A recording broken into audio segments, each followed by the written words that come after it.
It's Sunday, January 12th, 2025, across the Village Media Network, and also available wherever you get your favorite podcasts. This is Trillium Talk, a look inside the week that was in Ontario politics. As we kick off Season 2 of Trillium Talk, it's great to have Editor-in-Chief at the Trillium, Jessica Smith-Cross, with us. Happy New Year, Jess. Great to have you back.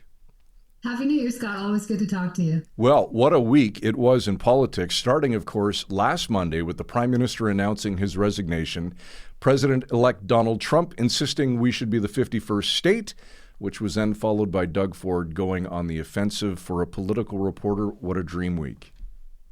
Yeah, Scott, there's nothing like coming back from vacation to absolute utter chaos. It's great. All right, okay, let's break it all down. Doug Ford is floating the idea of calling an early election because he says he doesn't have a mandate to spend tens of billions of dollars to counter Trump's potential tariffs.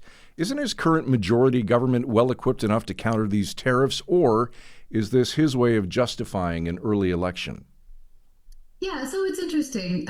He doesn't need, by law, by any means, to call an election in order to spend money to prop up the Ontario economy if the tariffs come and take a big hit. That said, if the tariffs do come, a 25% across the board tariff, especially if they are prolonged this time, would be insane. For the impact on the economy would be very hard. So, to see the premier out there musing about having to spend a lot of money to keep things afloat, he compared it to the sort of effort that happened when COVID hit. Is not out of the like totally out of the blue or unexpected. He doesn't actually need to call an election to do that, and didn't when the levels of government spent a lot of money to prop up the economy when COVID hit. There weren't elections called then, though there was a unanimous agreement among political parties for the most part that something like this was needed.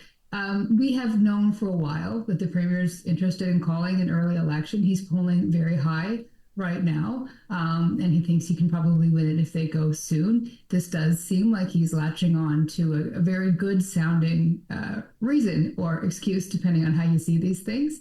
He also likes this role of being the guy who's standing up for Canada, so spending an election campaign talking about this would suit him quite well. All right, so Ford is the chair of the Council of the Federation, representing all of the premiers. Some say, and to your point, he's taken on that role of Captain Canada and is going on a bit of the offensive where Trump is concerned, suggesting a partnership of sorts called AMCAN. What is it, and how would it work? So it's he's trying to strengthen all the ties or emphasize all the ties that the province already has with the United States. So that includes energy. The way our grid works is that we do share a lot of power over the border. He wants to have Ontario become a huge energy supplier to an energy hungry U.S. You've heard of things like AI data centers consuming a lot of power and stuff like that. He thinks Ontario can supply what the U.S. needs. He's also threatening to withhold power to the states if Trump follows through with these tariffs. So that we've heard from experts in the field is way easier said than done.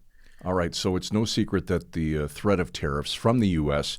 Would have a potentially catastrophic impact on the economy.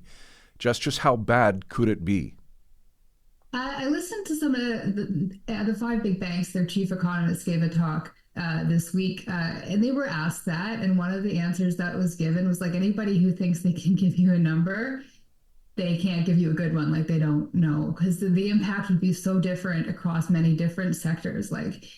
In some cases, if you put a tariff on a good that Canada exports to the U.S., the U.S. is going to have to keep importing it anyways. But in some cases, they won't. They're going to find a domestic supplier, and that'll be really bad for the Canadian businesses that lose out. So it's massive and it's complex, and we'll see how different sectors and different companies react should it happen.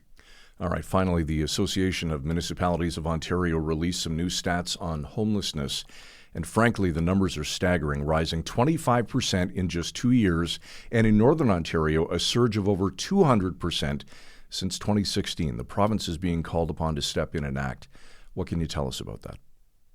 A huge increase. I think most people have seen it sort of just in their daily lives. I live in Toronto. You see more homeless encampments than you ever used to. They're showing up in places where they hadn't been before. I went to Guelph the other few weeks ago, and I saw a big one there, right? So it's not a surprise, but they've put numbers to it by counting the people who interact with municipal services because they're homeless, and they've said that they're calling it a huge government response to it. They're asking for $11 billion over a decade, $2 billion basically right away to stabilize the situation and get people off the streets and into homes.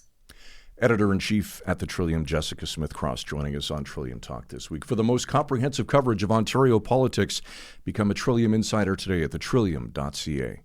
Thanks for this, Jess. Have a great week. Thanks, Scott. You too.